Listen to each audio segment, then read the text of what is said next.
Welcome to this YouTube channel where we will give the latest news that arises around the world. Let's start.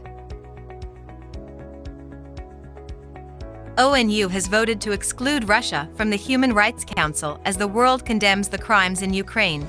The United Nations suspended Russia from its place on the Human Rights Council on Thursday, following allegations that Russian troops tortured and killed Ukrainian residents in Bucha, a suburb near Kyiv.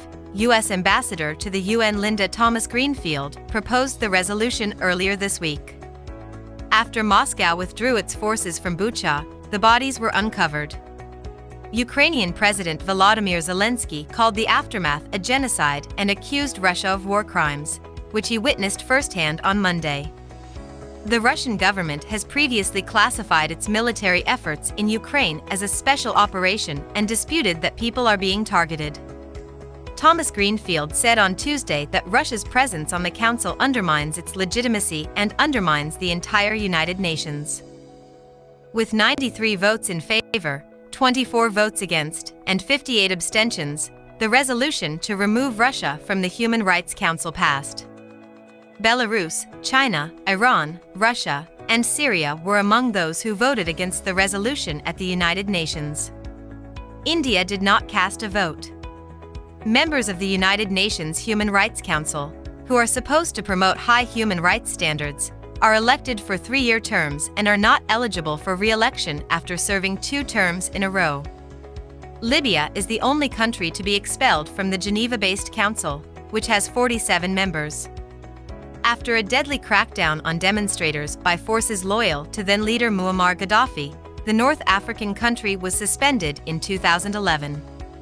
Ukrainian Ambassador Sergei Kyslytsya urged members to take the clear and self-explanatory step of suspending Russia from the Human Rights Council ahead of the vote. Bucha and dozens of other Ukrainian cities and villages, where the Russian army has killed, tortured, raped, abducted, and robbed thousands of peaceful residents, serve as an example of how far the Russian Federation has gone from its initial declarations in the human rights domain, Kyslytsya said before the UN. He encouraged countries not to be indifferent spectators, saying that voting no would be pushing the trigger and siding with Russia. Zelenskyy proposed a Nuremberg-style tribunal to examine and prosecute Russian war crimes on Tuesday. In an almost 20-minute speech before the United Nations Security Council, he declared, "The Russian military and those who gave them orders must be brought to justice swiftly for war crimes in Ukraine." Following Ukrainian charges that Russian troops tortured and killed at least 300 residents in Bucha, Zelenskyy appeared before the International Committee. Over the weekend, horrifying photographs of dead strewn across the streets, some with their hands tied and gunshot wounds to the back of the head, reignited global indignation over the Russian invasion. NATO Secretary-General Jens Stoltenberg said on Tuesday that the alliance is collaborating with the United Nations International Criminal Court to probe Russian war crimes in Ukraine. It is a war crime to target and murder civilians. All the facts must be established, and all those involved for these atrocities must be brought to account, said the alliance's leader on Tuesday.